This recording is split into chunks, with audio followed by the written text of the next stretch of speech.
오늘은 빌립보서 9번째 시간으로 겸손은 보상의 조건이 아닙니다. 겸손은 보상의 조건이 아닙니다. 라는 제목으로 우리 하나님 말씀 나누도록 하겠습니다. 우리는 지난주에 그리스도의 낮아지심에 대해서 나누었고요. 오늘은 그리스도의 높아지심에 대해서 기록하고 있습니다. 오늘 본문을 이렇게 시작하고 있어요. 이러므로 하나님이 그리스도를 높이셔서 그 뛰어난 이름을 주셨다. 이렇게 얘기를 하고 있어서 이 이러므로라고 하는 단어 결국 그 앞에 그리스도가 자신을 비우고 종의 형체를 가지시고 이 땅에 오셔서 죽기까지 복종하시고 십자가에 죽으셨다. 그래서 하나님이 그 그리스도를 높여 주셨다라고 이야기를 하고 있는 것이죠. 오늘 이 본문을 우리 이 빌립보서 2장의 전체적인 문맥에서 이해를 먼저 조금 해볼 필요가 있습니다. 왜냐하면 그래야 오늘 이 그리스도의 높아지심이 어떤 의미를 가지고 있는지를 알 수 있기 때문이에요. 우리가 성경을 볼 때 항상 주의해야 되는 것 중에 하나는 그 말씀만 딱 떼서 그 말씀 전체적인 문맥과 상관없이 그 말씀에 있는 그것만 문자 그대로 해석하려고 하면 굉장히 위험한 거죠. 그래서 오늘 이 그리스도의 높아지심이 이 문맥적인 의미에서 어떤 의미를 가지고 있는지를 우리가 좀 알아야 하는 것이에요. 이 장을 우리가 조금 살펴봤던 걸 쭉 보면 1절부터 4절까지는 교회가 함께 복음에 합당하게 생활하는 것이 어떤 것인가, 그리고 그것을 2장 5절에서 8절까지 그리스도의 겸손을 이야기하면서 그리스도의 겸손을 갖는 것이다 라고 이야기하고 있어요. 그리고 오늘 본문의 9절에서 11절까지 그 겸손하신 그리스도가 높아지셨다 라고 이야기하고 있는 거예요.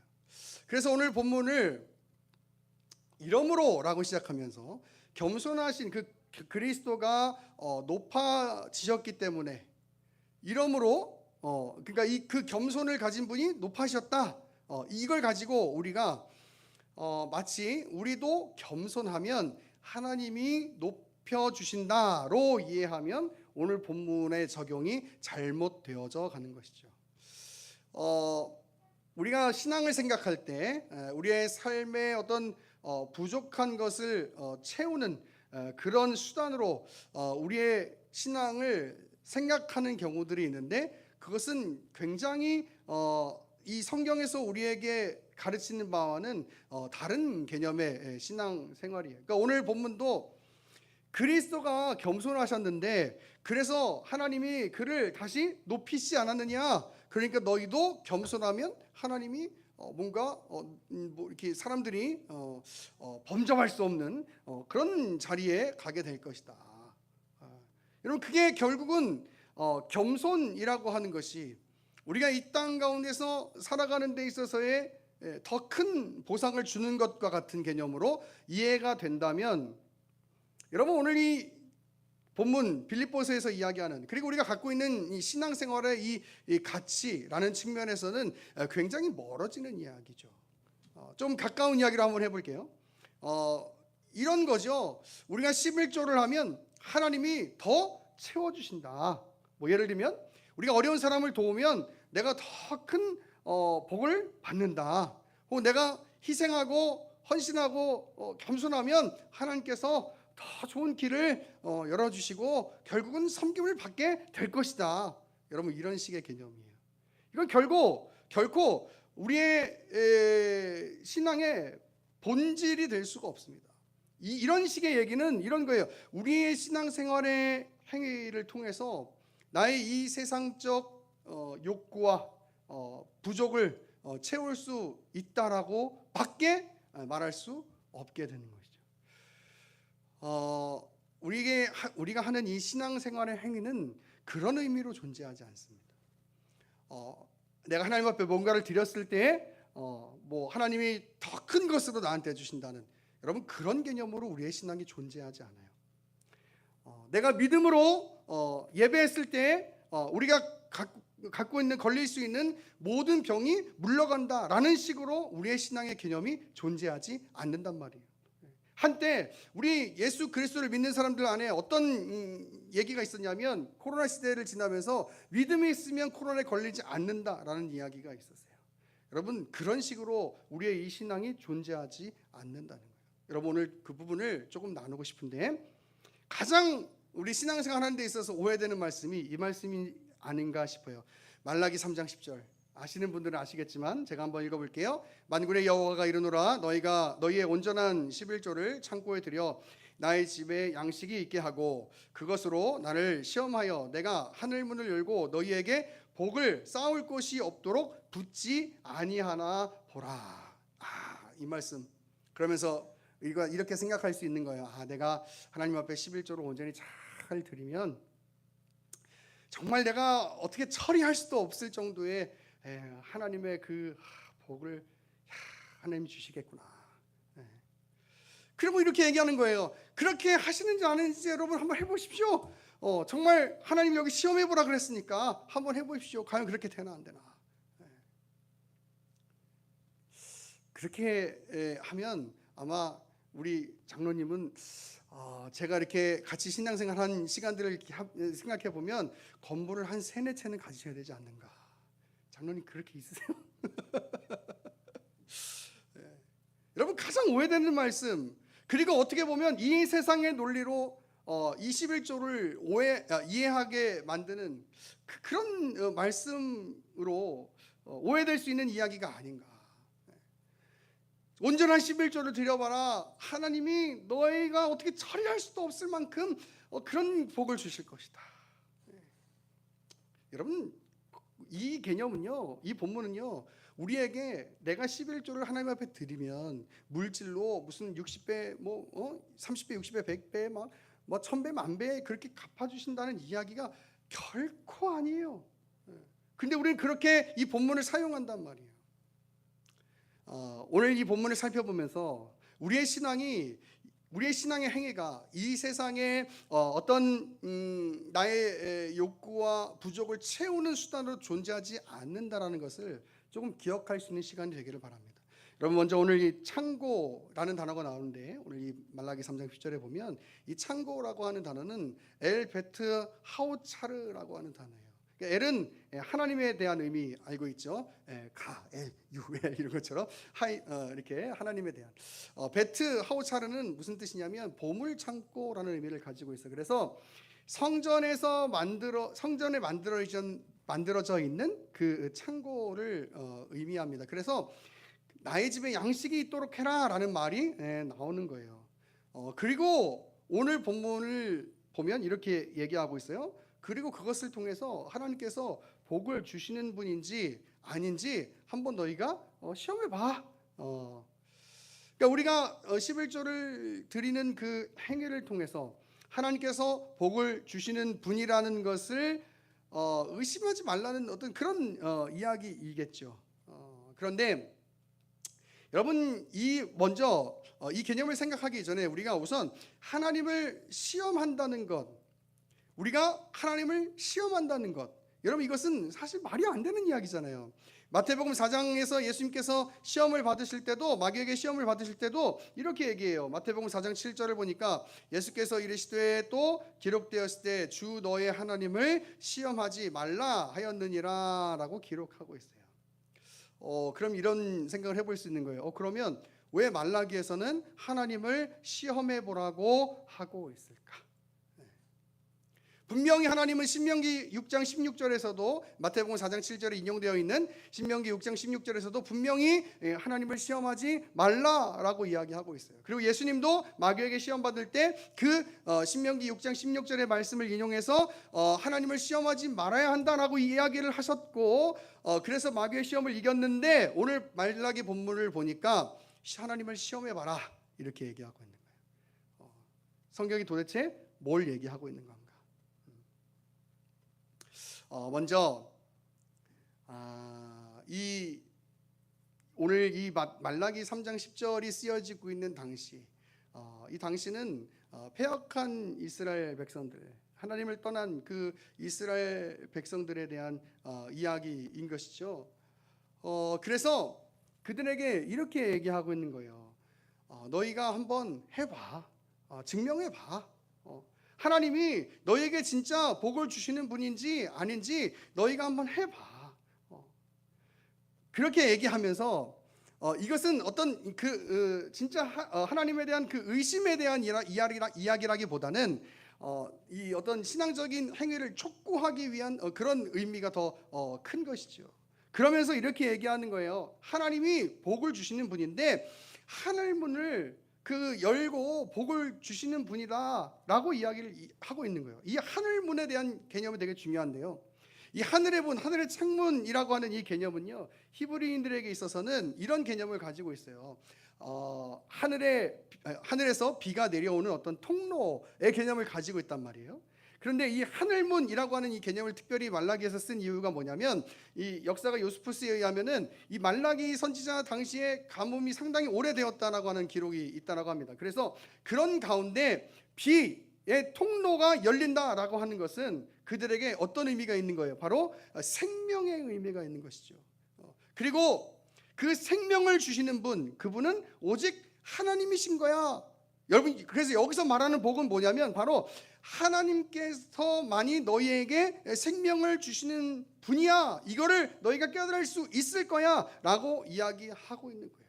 그리고 결국 이 생명이라고 하는 것은 궁극적으로 무엇을 의미하느냐, 이 땅에서 잘 살고 이런 게 아니고 하나님의 나라에 이르는 것, 그 구원을 의미하는 것이죠. 그래서 이렇게 얘기하고 있는 거예요. 너희가 한번 하나님 앞에 너희의 신앙의 그 행위를 들여봐봐. 그러면 하나님께서 너희를 분명히 그 구원의 길로, 하나님의 나라로 이끌어 주실 거야 라고 이야기를 하고 있는 거예요. 왜 그 얘기를 하고 있느냐? 여러분, 우리는 말라기 3장 10절을 가지고 11조의 개념만 굉장히 중요하게 이야기를 하고 있는데, 여러분 그 앞에 7절부터 봐야 돼요. 7절, 말라기 3장 7절부터 한번 보도록 하죠. 말라기 3장 7절.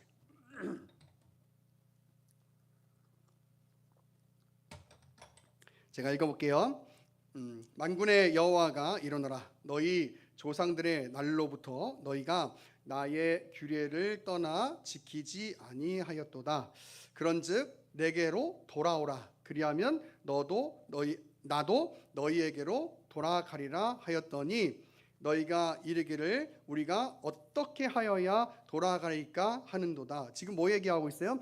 패역한 이스라엘 백성들에게 하나님이 너희가 나에게로 돌아와야 돼. 이스라엘 백성들이 그럼 어떻게 하면 되는데요? 라고 질문하고 있으니까 8절에 이렇게 얘기합니다. 사람이 어찌 하나님의 것을 도둑질 하겠느냐? 그러나 너희는 나의 것을 도둑질 하고도 말하기를 우리가 어떻게 주의 것을 도둑질 하였나이까 하는도다. 이는 곧 11조와 봉헌물이라. 9절, 너희 곧 온 나라가 나의 것을 도둑질 하였으므로 너희가 저주를 받았느니라 라고 이야기하면서 10절에 11조에 관한 이야기를 나오는 거예요. 너희의 온전한 11조를 드려라. 이 개념 무슨 개념이냐면, 11조를 드린다는 개념은 하나님께 돌아오는 것이야 라고 이야기하고 있는 것이죠. 너희의 마음이 하나님께 있는 것이야 라고 이야기하는 것이에요. 여러분, 그런데 우리는 11조 하면 너무나 우리의 일상적인 개념에서 익숙해서 어떤 물질적인 개념으로만 이해하기가 쉬운데요.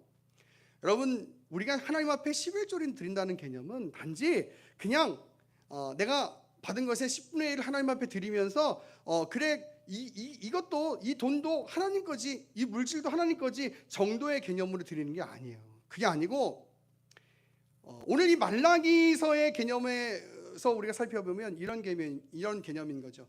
나의 삶, 나의 생명, 나의 살아갈 수 있는 것, 그것은 모두 하나님께 달려있는 문제입니다를 고백하는 것이 11조예요. 그래서 말라기 3장 10절에 하늘문의 개념이 나오는 거예요. 이 하늘에서 비가 내려와야지만이 그 먹을 것이 생기고 또 물이 생기고 살 수 있는 방법들이 생기잖아요. 그걸 누가 하신다고요? 하나님이 하신다고요. 그 11조의 개념이 바로 그 개념이 있는 거예요. 생명의 개념이 있는 거예요. 그래서 단지 우리는 그냥 어떤 10분의 1 그 물질을 구별해서 드리는 것, 그것이 우리가 해야 할 어떤 성도면 마땅한 것, 그 정도의 개념이 아니고, 내가 살아가는 이 삶, 살아갈 수 있는 것, 온전한 그 방법은 하나님께밖에 없습니다를 고백하는 게 11조란 말이에요. 그러면 여러분 11조만 어떤 물질을 드리는 것만이 우리가 하나님께 나의 삶이 하나님의 손에 달려 있습니다라고 고백하는 개념이겠어요? 그렇지 않죠. 그래서 오늘 말라기 3장 7절에 이렇게 얘기하는 거예요. 너희는 나에게 돌아와야 돼 라고 이야기하는 거예요. 나에게 돌아와야 돼. 하나님밖에 없다. 하나님이 나를 지키시는 분이고 하나님이 나를 사랑하게 하신 분이다를 고백하는 개념으로 돌아와야 돼 라고 이야기하고 있는 거예요.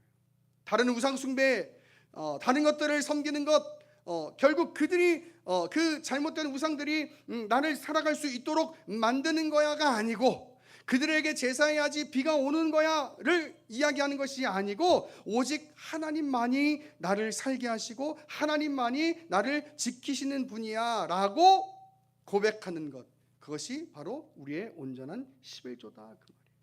하나님 앞에 돈을, 물질을 구별해서 드리는 정도의 차원은 아닌 거예요. 우리가 하나님 앞에 11조를 드린다는 것, 나의 생명이, 나의 살아감이, 지금의 순간이 하나님의 손에 있습니다.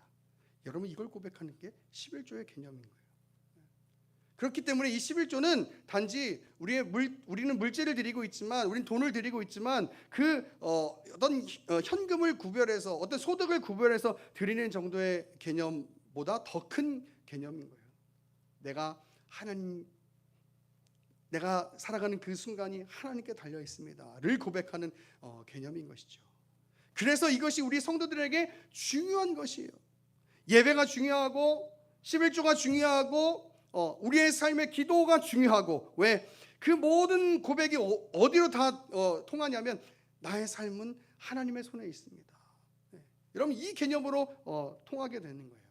그래서 우리의 신앙적 행위, 오늘 말라기 3장 10절의 개념으로 11조의 개념, 그 행위, 이 모든 것은 내 생명이 하나님께 있음을 고백한다라고 하는 그 개념인 것이죠.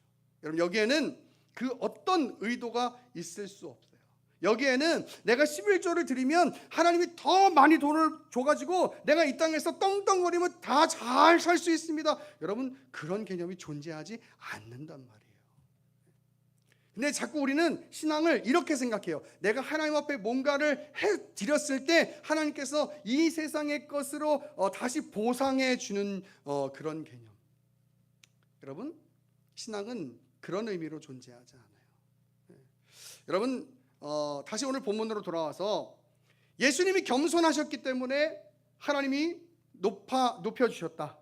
그러니까 우리도 이 땅에서 예수님의 겸손을 가지고 그렇게 겸손하게 살면 이 땅에서 사람들이 다 우러러볼 만큼 높아질 수 있을 것이다.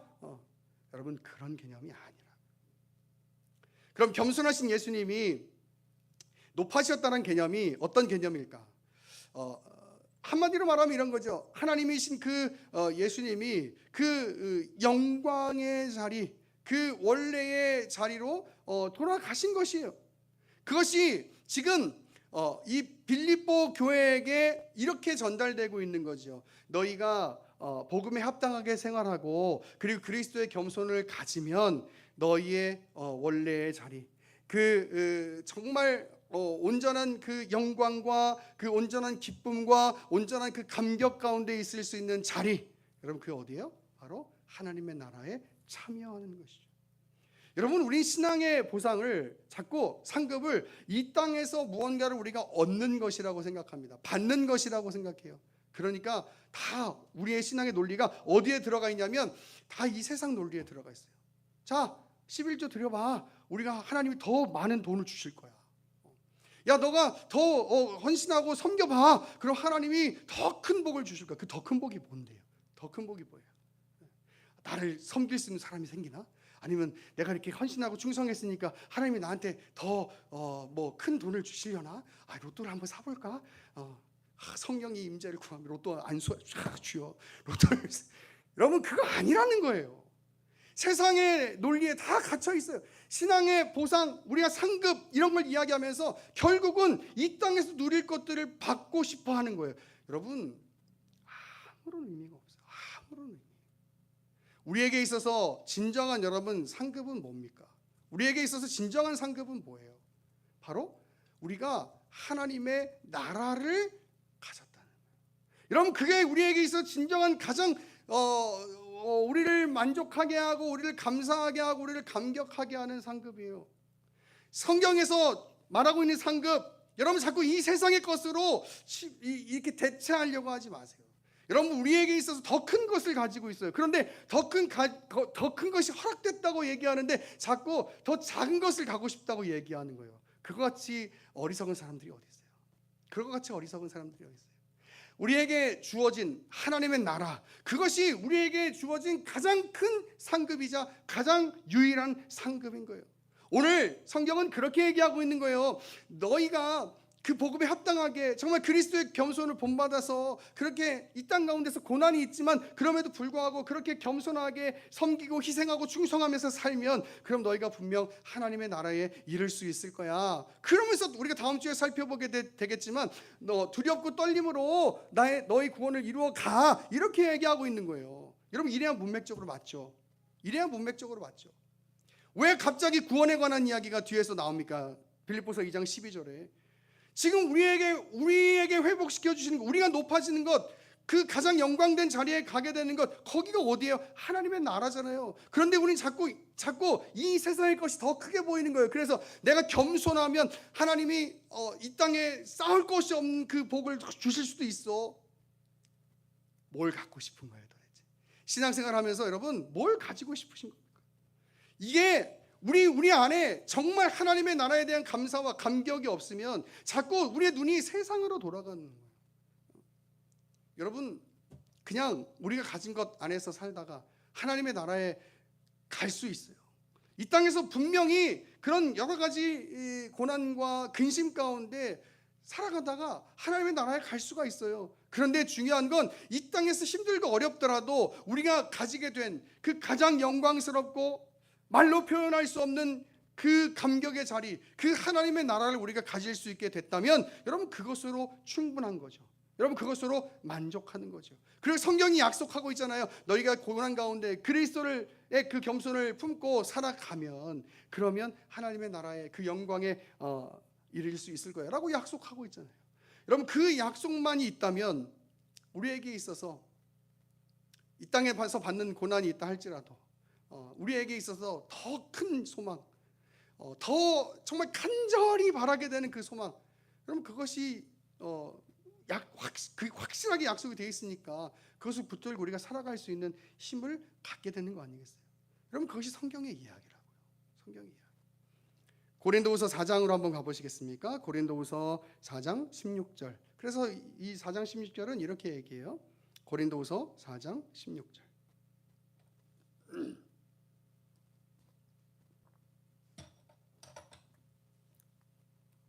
고린도후서 4장 16절.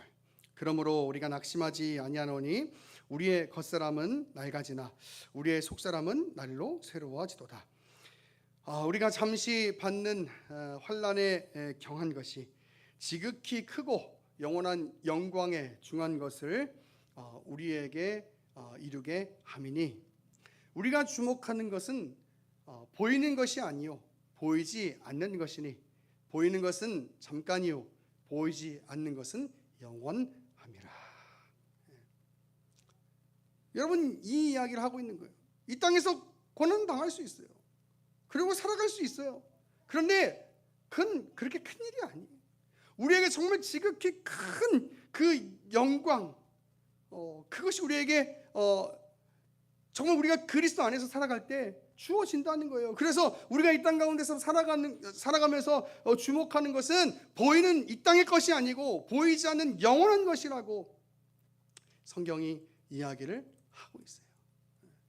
여러분 우리의 삶이 그러는 거예요. 여러분 그 앞에 4장 7절부터 보면 우리가 또 너무나 잘 알고 있는 말씀이 이렇게 기록되어 있어요. 고린도후서 4장 7절. 우리가 이 보배를 질그릇에 가졌으니 이는 심히 큰 능력은 하나님께 있고 우리에게 있지 아니함을 알게 하려 함이라. 우리가 그리스도를 가졌어요. 연약한 질그릇 같은 인생 같은 우리의 안에 그리스도가 있어요. 그래서 이렇게 얘기합니다. 우리가 사방으로 우겨쌈을 당하여도 쌓이지 아니하며 답답한 일을 당하여도 낙심하지 아니하며 박해를 받아도 버림받지 아니하며 거꾸러뜨림을 당하여도 망하지 아니하고 우리가 항상 예수의 죽음을 몸에 짊어짐은 예수의 생명이 또한 우리 몸에 나타나게 하려 함이라. 아멘. 여러분, 이것이 우리의 신앙생활의 본질이에요. 본질. 성도가 살아가는 삶의 본질이에요. 우리는 신앙을 통해서 우리의 이 세상에서 어떤 윤택한 삶을 위하여 우리의 신앙이 존재하지 않습니다. 그리고 그것의 보상으로도 우리의 신앙이 존재하지 않아요. 우리의 신앙은 오직 그 영광된 그 하나님의 나라, 이미 주어진 상급, 이미 주어진 보상, 그것을 바라보면서 고난이 있다 할지라도 복음에 합당하게 살아가라라고 하는 것, 그 개념으로 충분한 것, 그것이 우리가 가지는 신앙의 개념이에요. 우리의 마음에 이 세상의 것에 자꾸 주목하는 마음, 또 그것을 주목하고 싶은 그 유혹들이 있다면 오늘 하나님 앞에 같이 기도합시다. 하나님, 내가 이 세상에 보이는 것을 주목하는 사람이 아니고 보이지 않는 그 영원한 하나님의 나라, 설사 내 삶에 고난이 있다 할지라도 이때는 잠깐임을 고백하고 그 영원한 그 영광의 자리, 그 자리를 내가 소망하며 살아갈 수 있게 하여 주옵소서. 오늘 이 시간 찬양하고 그렇게 기도하기를 원합니다.